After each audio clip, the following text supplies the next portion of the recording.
Hello everybody, it's me, Corbin, and today I'm going to be reading Ayn Rand's The Virtue of Selfishness. This will obviously be part one, because I'm not going to read a whole book in a video.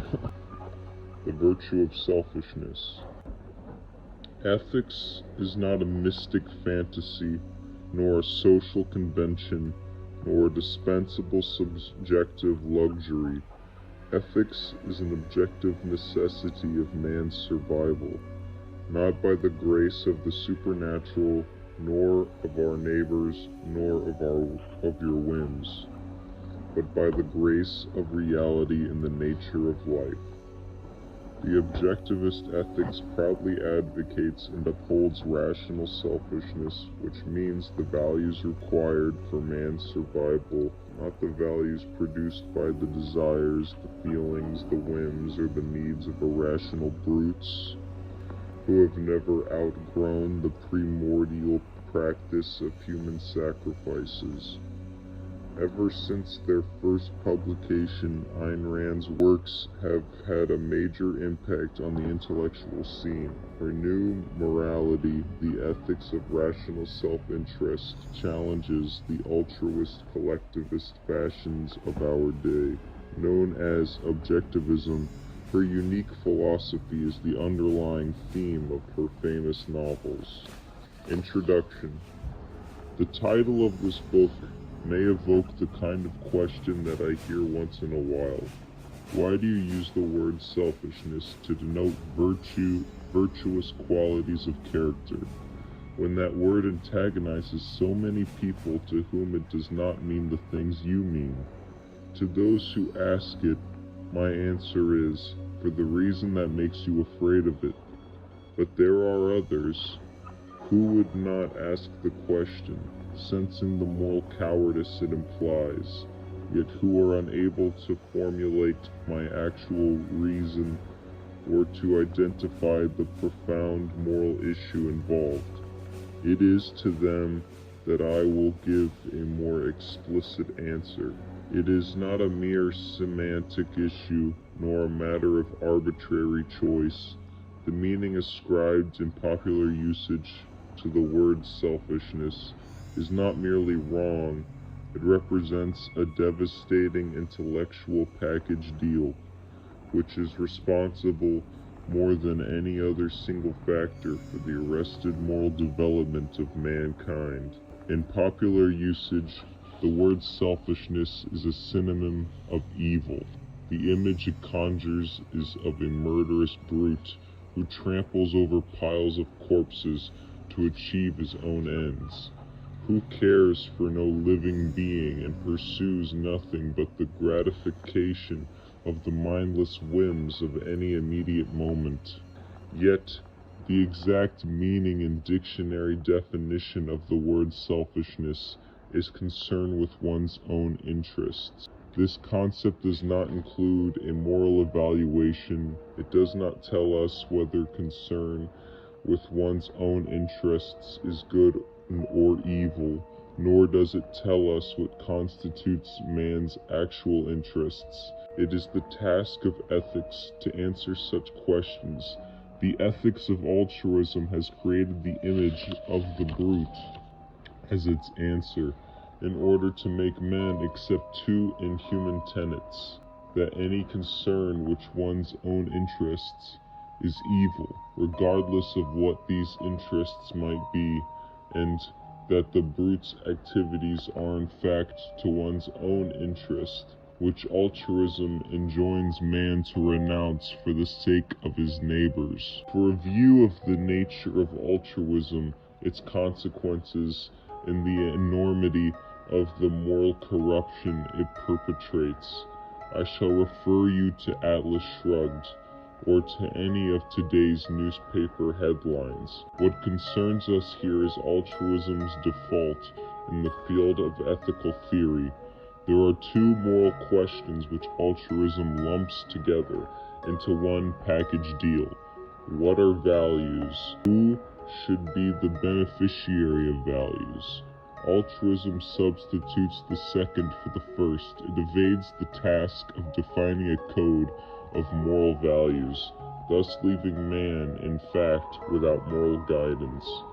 Altruism declares that any action taken for the benefit of others is good, and any action taken for one's own benefit is evil.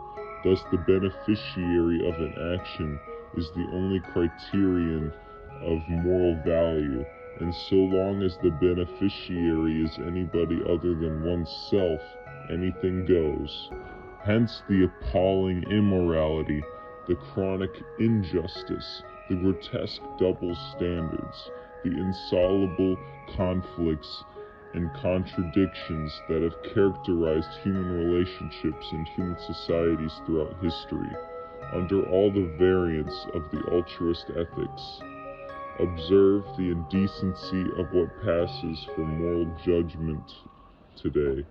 An industrialist who produces a fortune and a gangster who robs a bank are regarded as equally immoral, since they both sought wealth for their own selfish benefit. A young man who gives up his career in order to support his parents and never rises beyond the rank of grocery clerk is regarded as morally superior to the young man who endures an excruciating struggle and achieves his personal ambition. A dictator is regarded as immoral since the unspeakable atrocities he committed were intended to benefit the people, not himself. Observe what the beneficiary criterion of morality does to a man's life. The first thing he learns is that morality is his enemy. He has nothing to gain from it. He can only lose. Self-inflicted loss, self-inflicted pain, and the gray, debilitating pall of an incomprehensible duty is all that he can expect. He may hope that others might occasionally sacrifice themselves for his benefit, as he grudgingly sacrifices himself for theirs. But he knows that the relationship will bring mutual resentment, not pleasure, and that morally their pursuit of values will be like an exchange of unwanted, unchosen Christmas presents, which neither is morally permitted to buy for himself, apart from such times as he manages to perform some act of self-sacrifice. He possesses no moral significance. Morality takes no cognizance of him, and has nothing to say to him for guidance in the crucial issues of his life. It is only his own personal, private, selfish life, and as such it is regarded either as evil or at best amoral. Since nature does not provide man with an automatic form of survival, since he has to support his life by his own effort, the doctrine that concern with one's own interests is evil means that man's desire to live is evil, that man's life as such is evil. No doctrine could be more evil than that. Yet that is the meaning of altruism, implicit in such examples as the equation of an industrialist with a robber. There is a fundamental moral difference between a man who sees his self-interest in production and a man who sees it in a robbery. The evil of a robber does not lie in the fact that he pursues his own interests, but in what he regards as to his own interest. Not in the fact that he pursues his values, but in what he chose to value. Not in the fact that he wants to live, but in the fact he wants to live on a subhuman level. See the objectivist ethics.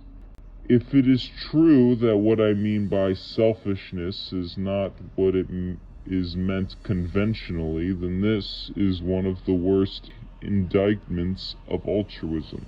It means that altruism permits no concept of a self-respecting, self-supporting man, a man who supports his life by his own effort and neither sacrifices himself nor others. It means that altruism permits no view of men except as sacrificial animals and profiteers on sacrifice, as victims and parasites, that it permits no concept of a benevolent coexistence among men, that it permits no concept of justice. If you wonder about the reasons behind the ugly mixture of cynicism and guilt in which most men spend their lives, these are the reasons. Cynicism, because they neither practice nor accept the altruist morality. Guilt, because they dare not reject it. To rebel against so devastating an evil, one has to rebel against its basic premise. To redeem both man and morality, it is the concept of selfishness that one has to redeem. The first step is to assert man's right to a moral existence, that is, to recognize his need of a moral code to guide the course in the fulfillment of his own life. For a brief outline of the nature and the validation of a rational morality, see my lecture on the objectivist ethics, which follows the reasons why man needs a moral code. Will tell you that the purpose of morality is to define man's proper values and interests that concern with his own interests in the essence of a moral existence, and that man must be the beneficiary of his own moral actions. Since all values have to be gained and or kept by man's actions, any breach between actor and beneficiary necessitates an injustice, the sacrifice of some men to others, of the actors to the non-actors, of the moral to the immoral. Nothing could ever justify such a breach, and no one ever has. The choice of the beneficiary of moral values is merely a preliminary or introductory issue in the field of morality. It is not a substitute for morality, nor a criterion of moral value, as altruism has made it. Neither is it a moral primary.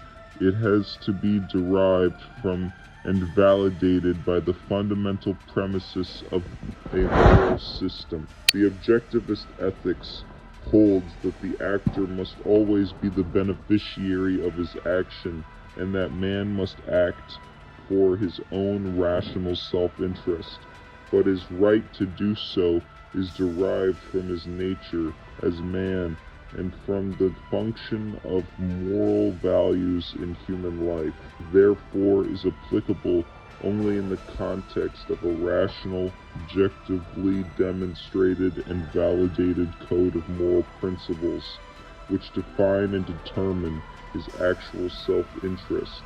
It is not a license to do as he pleases, and is not applicable to the altruist's image of a selfish brute, nor to any man motivated by irrational emotions, feelings, urges, wishes, or whims. This is said as a warning against the kind of Nietzschean egoists who in fact are a product of the altruist morality and present the other side of the altruist coin. The men who believe that any action, regardless of its nature, is good if it is intended for one's own benefit, just as the satisfaction of the irrational desires of others is not a criterion of moral value, neither is the satisfaction of one's own irrational desires. Morality is not a contest of whims. See Mr. Brandon's articles Counterfeit Individualism and Isn't Everyone Selfish, which follow. A similar type of error is committed by the man who declares that since man must be guided by his own independent judgment, any actions he chooses to take is moral if he chooses it. One's own independent judgment is the means by which one must choose one's actions, but it is not a moral criterion nor a moral validation. Only reference to a demonstrable principle can validate one's choices, just as man cannot survive by any random means, but must discover and practice the principles which his survival requires. So man's self-interest cannot be determined by blind desires or random whims, but must be discovered and achieved by the guidance of rational principles. This is why the objectivist ethics is a morality of rational self-interest, or of rational selfishness. Since selfishness is concerned with one's own interests, the objectivist ethics uses that concept on its exact and purest sense. It is not a concept that one can surrender to man's enemies, nor to the unthinking misconceptions, distortions, prejudices, and fears of the ignorant and the irrational. The attack on selfishness is an attack on man's self-esteem. To surrender one is to surrender the other. Now a word about the material in this book. With the exception of the lecture on ethics, it is a collection of essays that have appeared in the Objectivist newsletter, a monthly journal of ideas edited and published by Nathaniel Brandon and myself.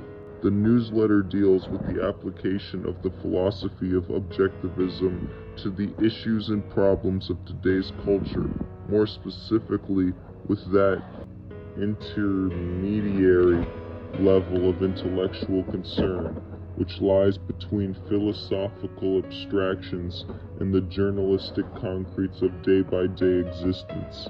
Its purpose is to provide its readers with a consistent philosophical frame of reference. This collection is not a systematic discussion of ethics, but clarification in today's context, or which had been most confused by altruism's influence.